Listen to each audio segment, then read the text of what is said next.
La semana pasada comenzaron el capítulo 16 de la Confesión de Fe, que trata con el tema de las buenas obras. Y en el párrafo 1 pudieron ver que las buenas obras son solamente aquellas que están ordenadas en la palabra de Dios. Cuando una acción o una práctica no está respaldada por las Escrituras, no debe de considerarse una buena obra. No importa si son hechas con mucho supuesto celo o fervor, si son mandamientos y doctrinas de hombres, no debemos y no podemos considerarlas como buenas obras. Dice el apóstol Pablo en Colosenses capítulo 2, 23, que tales doctrinas tienen cierta reputación de humildad y en duro trato del cuerpo, pero que no tienen ningún valor contra los apetitos de la carne. Y podemos agregar, no solamente no tiene ningún valor contra los apetitos de la carne, tampoco tiene ningún valor ante nuestro Dios. Tampoco se pueden considerar como buenas obras aquellas que son hechas con muy buenas intenciones, pero que van en contra de la voluntad revelada de Dios. Se daba un ejemplo la semana pasada con respecto a la peregrinación, pero podemos pensar también cómo gente se abstiene de comer carne en lo que le llaman la Cuaresma. Nuestra guía segura de lo que es agradable delante de Dios se encuentra en la Biblia y debemos nosotros apegarnos a ella. Estas deben de provenir de una persona que haya sido justificada en primera instancia en conformidad a la palabra, en segunda instancia, y de la forma correcta y entendiendo que cada una de ellas son para la gloria de Dios. Ahora bien, en el segundo párrafo que hoy nos toca considerar, tenemos la importancia de las buenas obras. Y de hecho así podemos titular este párrafo, la importancia de las buenas obras. Este párrafo nos va a ayudar a contestar preguntas como las siguientes. ¿Qué papel juegan las buenas obras en la vida del creyente? ¿Tienen algún beneficio? Y otra pregunta importante que también podemos hacernos aquí es la siguiente. ¿Es necesario que el creyente haga buenas obras? Así que comencemos leyendo el párrafo 2 del capítulo 16 de nuestra Confesión de Fe. Espero que la tengas por ahí, y si no, puedes acudir a los libritos y ahí la puedes adquirir. Capítulo 16, párrafo 2, dice: estas buenas obras, hechas en obediencia a los mandamientos de Dios, son los frutos y evidencias de una fe verdadera y viva, y por ella los creyentes manifiestan su gratitud, fortalecen su seguridad, edifican a sus hermanos, adornan la profesión del Evangelio, tapan la boca de los adversarios y glorifican a Dios, cuya hechura son, creados en Cristo Jesús para ello, para que teniendo por fruto la santificación, tengan como fin la vida eterna. Este párrafo comienza dándonos el contexto indispensable en el que se deben de dar estas buenas obras. El contexto es el de una fe viva y verdadera, y esta proviene evidentemente del Evangelio. Las buenas obras solamente pueden provenir de aquellos que han sido justificados al creer en la obra consumada del Señor Jesucristo. Nunca será posible para ningún ser humano que contribuyan para su justificación o, como por decirlo así, puedan ganar el favor de Dios por medio de un buen comportamiento, porque sabemos que ningún hombre será justificado por las obras de la ley. El único medio que Dios ha designado para recibir la justificación es en la fe, en la persona y en la obra de nuestro Señor Jesucristo. Y esto nos despoja de toda jactancia, de todo orgullo, de toda arrogancia, al considerar que la salvación solamente la podemos obtener por gracia. Como lo recordamos en Efesios capítulo 2, versículo 8, por gracia sois salvos por medio de la fe, y esto no por obras, para que nadie se gloríe. Pero teniendo muy claro esto, debemos ahora ver la importancia que tienen las buenas obras en aquellos que han experimentado en verdad la gracia de Dios al creer en el Evangelio. Y vemos su importancia primeramente porque constituyen una evidencia de que el Señor ha hecho una obra de gracia en nuestros corazones y que en verdad tenemos una fe viva y verdadera. Así lo afirma el apóstol Santiago diciendo en su epístola, en el capítulo 2, versículo 18, dice Santiago: pero alguno dirá, tú tienes fe y yo tengo obras. Muéstrame tu fe sin obras y yo te mostraré mi fe por mis obras. Aunque no podemos conocer los corazones de los hombres, sí podemos conocer sus acciones. Estas acciones revelan lo que hay dentro de los corazones. Al buen árbol se le conoce por sus frutos buenos.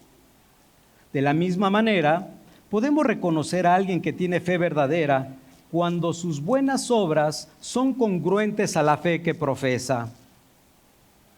Pero por otro lado, si alguien no tiene el fruto que corresponde a un creyente, entonces esto quiere decir que su fe es falsa y que su destino no es la vida eterna, que su destino más bien es la condenación eterna, porque no está haciendo las obras que se encuentran descritas en la palabra de Dios, sino más bien está haciendo las obras de su padre, el diablo. De allí que a veces resulta cuestionable la fe de algunas personas cuando los observamos en una vida poco congruente a la fe que dicen tener en Cristo. Así que las buenas obras son importantes porque son evidencias de una fe verdadera en el Señor Jesucristo. Pero además de ser una evidencia de esta fe, también traen muchos beneficios para todo aquel creyente que la practica. Sigue diciendo nuestra confesión en el párrafo 2, cito: y por ellas los creyentes manifiestan su gratitud, fortalecen su seguridad, edifican a sus hermanos, adornan la profesión del Evangelio, tapan la boca de los adversarios y glorifican a Dios cuya hechura son, creados en Cristo Jesús para ello. Vemos aquí entonces que se nos dan 6 razones adicionales de la importancia de las buenas obras en la vida del creyente. Vamos a revisar cada una de estas 6 razones. La primera de ellas: las buenas obras, dice nuestro párrafo, que son una manifestación de gratitud. Si consideramos todos los beneficios que Dios ha tenido para con cada uno de nosotros, principalmente al haber sido rescatados de nuestra vana manera de vivir y ahora comprarnos como su pueblo, ahora pertenecer a la familia de Dios, la pregunta sería: ¿cómo no hemos de mostrar la gratitud no solamente con nuestros labios, sino también con nuestras acciones? Recordemos aquella mujer que ungió los pies del Señor Jesucristo en la casa de Simón el fariseo. Este fariseo, quizás tú recordarás, que se espantó cuando vio que Jesús se dejó lavar los pies por esta pecadora. Sin embargo, la respuesta del Señor Jesucristo es clave en todo esto. Escucha las palabras del Señor. Le dice a Simón el fariseo: ¿ves esta mujer? Entré a tu casa y no me diste agua para mis pies, mas ésta ha regado mis pies con lágrimas y los he enjugado con sus cabellos. No me diste beso, mas ésta, desde que entré, no ha cesado de besar mis pies. No ungiste mi cabeza con aceite, mas ésta ha ungido con perfume mis pies. Por lo cual te digo que sus muchos pecados son perdonados, porque amó mucho, mas aquel a quien se le perdona poco, poco ama. Esto nos debe de llevar verdaderamente a reflexionar en la gracia de Dios en nuestras vidas.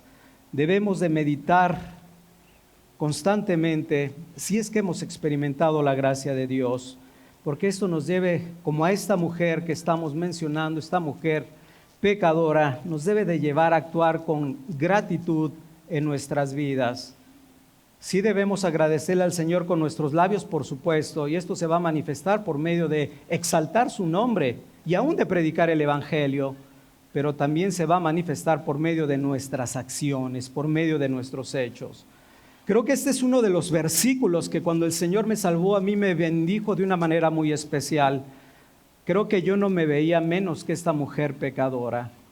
Yo entendía que yo no era de los que se le habían perdonado poco, sino que soy de aquellos que entran en la lista de los que mucho, demasiado se les perdonó. Por eso decía yo continuamente y he dicho, yo formo parte de la lista que está después del apóstol Pablo, que es el primero de los pecadores. Y esto lo digo porque debemos de recordar lo que el apóstol Pablo dice en la epístola a los Efesios en el capítulo 2. Acordaos lo que eras en otro tiempo. Y esto nos va a llegar a regresar a la cruz del Calvario, a la fuente de gracia. Otro beneficio de las buenas obras es que fortalecen la seguridad de la fe. Debemos aclarar que esta seguridad no se aumenta porque vamos acumulando más y más méritos para con Dios, sino porque las buenas obras más bien confirman lo que el Espíritu de Dios ha hecho en nosotros, transformando nuestros deseos, transformando nuestra voluntad para ahora sí agradar a Dios y que realmente seamos seguidores de Cristo. A la luz de las evidencias de Primera de Juan vamos a poder entender esto. Primera de Juan 2:3 dice: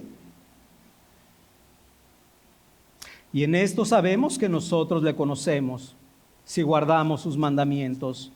Y luego en ese mismo libro, en el capítulo 3, versículo 18 y 19 dice: hijitos míos, no amemos de palabra ni de lengua, sino en hecho y en verdad. Versículo 19 continúa diciendo: y en esto conocemos que somos de la verdad y aseguramos nuestros corazones delante de Él. Así que aunque la fuente principal para que nosotros podamos obtener la seguridad de nuestra salvación está en Cristo en primer lugar, es decir, en el Evangelio de nuestra salvación, que siempre debemos tener continuamente presente, sin embargo, también podemos creer que podemos crecer en la seguridad al poner en práctica la fe que nos ha sido otorgada. Con respecto a esto, dice Sam Waldron: ve a Cristo, haz que tu alma se apoye en sus manos y entonces en agradecimiento pon a trabajar tu fe. Puede que el problema que tienes con la seguridad es que estás tan metido en ti mismo que nunca tienes tiempo para algo por nadie. Fin de la cita. El tercer beneficio de las buenas obras que se menciona aquí en el párrafo 3 es que edifican a los hermanos. Y este punto también es muy interesante. Cuando uno ve a otro hermano que se esfuerza en la gracia de Dios para agradar a su Señor, somos estimulados a seguir su ejemplo. De hecho, el apóstol Pablo lo dijo con respecto a los corintios, cuando él dijo que su buena voluntad para ayudar a los pobres de Jerusalén había estimulado a la mayoría. Esto está en 2 de Corintios capítulo 9 versículo 2. Y así como otros son ejemplos para nuestras vidas cristianas, nosotros mismos debemos también de ser ejemplos para otros que son también llamados para heredar el reino de los cielos. Por ejemplo, de manera muy sencilla podríamos decir lo siguiente: cuando uno escucha predicar al hermano Joseph Urban, uno es sumamente estimulado a estudiar. Es de esa manera que nosotros, a través de nuestro esfuerzo, de nuestra consagración al Señor, también podemos estimular a otros a estas buenas obras. Y un pequeño ejemplo que también se me venía en la mañana con respecto a esto, es cuando vemos a un hermano esforzándose en el servicio simple y sencillo de limpiar el salón. Le ves el entusiasmo, le ves el esfuerzo, identificas inmediatamente que lo está haciendo como para su Señor, y eso estimula a otros para imitarle. Cuarto lugar, las buenas obras adornan el Evangelio. Adornar es revestirlo y hacerlo parecer atractivo y deseable. Y esa es la palabra, de hecho, que el apóstol Pablo utiliza para exhortar a los siervos para que trabajen diligentemente. cuando les dice que para todo adornen la doctrina de Dios nuestro Salvador. Y obviamente adornar la doctrina de Dios nuestro Salvador no solamente es para los siervos, sino es para todos y cada uno de nosotros. Nuestras acciones son un testimonio ante el mundo de la gloria y del poder del Evangelio. Pero cosa contraria, cuando nuestras vidas no son congruentes con la fe que nosotros profesamos, entonces más bien damos la oportunidad para que el nombre de Dios sea blasfemado. Y junto con esto se da la impresión que el Evangelio ni tiene poder ni sirve para nada. Así que la quinta utilidad de las buenas obras es que son para tapar la boca de los adversarios. Y yo primeramente diría lo que dice el apóstol Pedro en su primera epístola, capítulo 2, versículo 15. Dice Pedro, porque esta es la voluntad de Dios, que haciendo el bien, hagáis callar la ignorancia de los hombres insensatos. Haciendo el bien, hagáis callar la boca de los hombres insensatos. Y aquí podríamos hacernos algunas preguntas con respecto a nuestro testimonio delante de los hombres, delante de este mundo. Y diríamos, número uno, ¿realmente tu vida adorna la doctrina de Dios? ¿Da testimonio de la gloria del Evangelio? O más bien, los que te rodean pueden verte como un hombre ordinario, quizás con un poco de chapa de religiosidad. O peor aún, eres piedra de tropiezo para todos los inconversos que se encuentran cerca de ti.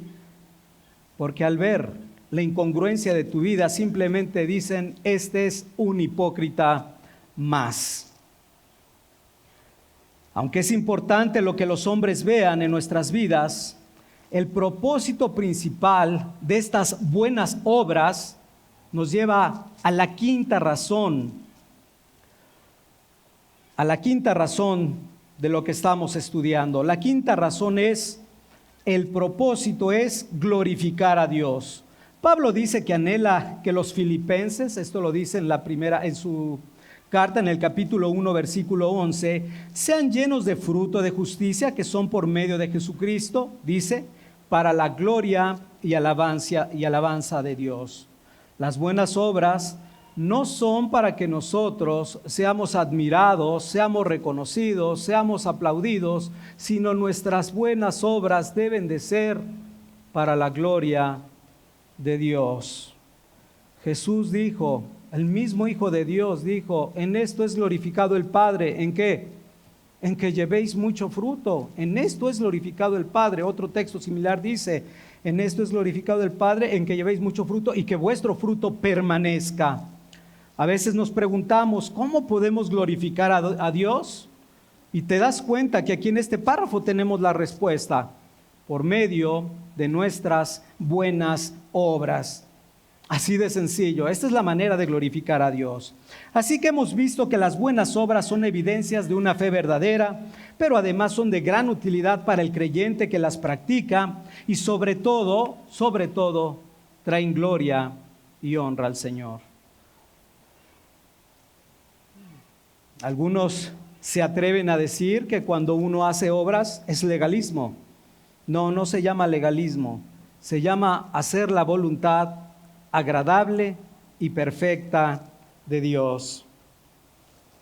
Por último, debemos contestar la pregunta, ¿las buenas obras son una obligación y son necesarias para los cristianos? ¿Las buenas obras son una obligación y son necesarias para los cristianos? Los teólogos reformados respondieron que sí. Y esto es lo que encontramos al final del párrafo 2 que estamos estudiando ahora.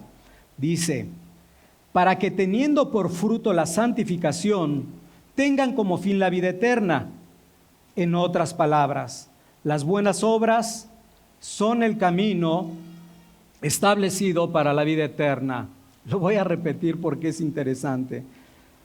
Las buenas obras son el camino establecido para la vida eterna.